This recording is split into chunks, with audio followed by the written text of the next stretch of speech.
Bonjour à tous, merci d'être avec moi. Je vous souhaite la bienvenue dans ce nouveau concept qui est l'IAT Market News. La première chose que je voudrais, comme d'habitude, vous montrer, c'est toujours l'avertissement du risque. Il nous faut absolument être conscient de ceci. Ok? Allons tout de suite dans le suivi de nos trades que nous avions déjà vus auparavant. Nous avons pris, on peut voir l'euro try ici, là, qui est donc évidemment la livre turque avec l'euro. On peut voir que le marché monte exactement comme nous l'avions pensé. Le marché sort maintenant du canal, ce qui est une bonne chose. Nous pourrions évidemment remonter nos stops. Ce que nous avions vu également, c'était le Bitcoin. D'accord? Le Bitcoin, eh bien, on voit que le Bitcoin est également dans une bonne phase d'ascension. Nous avions bien pris de la situation et nous pouvons voir aussi ici que les moving average sont toujours en extension et donc en parfaite harmonie avec le marché actuellement. N'oubliez pas de remonter vos stops à ce niveau-là, d'accord? Un stop qui pourrait se placer ici, pourquoi pas. Ok? Euh, Passons plus loin. Allons maintenant dans le suivi du trade catcher. Que nous donne le trade catcher aujourd'hui? Comprenons ensemble le trade catcher.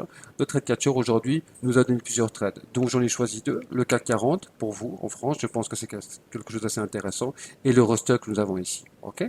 Donc voilà ce qu'il nous donne aujourd'hui le trade catcher. Nous pouvons donc voir que le CAC 40 est dans une parfaite harmonie aussi en termes de support et de résistance. Nous pourrions aussi voir un triangle descendant ici et donc que la possibilité que le marché craque notre zone de support, même en mettant de nous la zone, est assez intéressante. Le trade catcher nous donne, nous voici dans une conception intéressante de ce que pourrait nous donner ce trade. Aussi, nous avons parlé de l'Eurostock que j'ai placé ici. L'Eurostock est déjà, lui, dans une phase de descendante également. Aussi, nous pouvons voir ces croisements que nous avons là ici avec le moving average et le marché descendant avec le triangle descendant. Ok.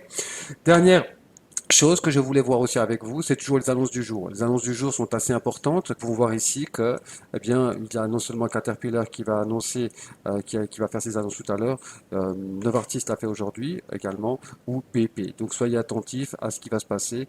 Demain, nous allons parler aussi de diverses capitalisations technologiques qui annonceront leurs résultats pour cette fin d'année.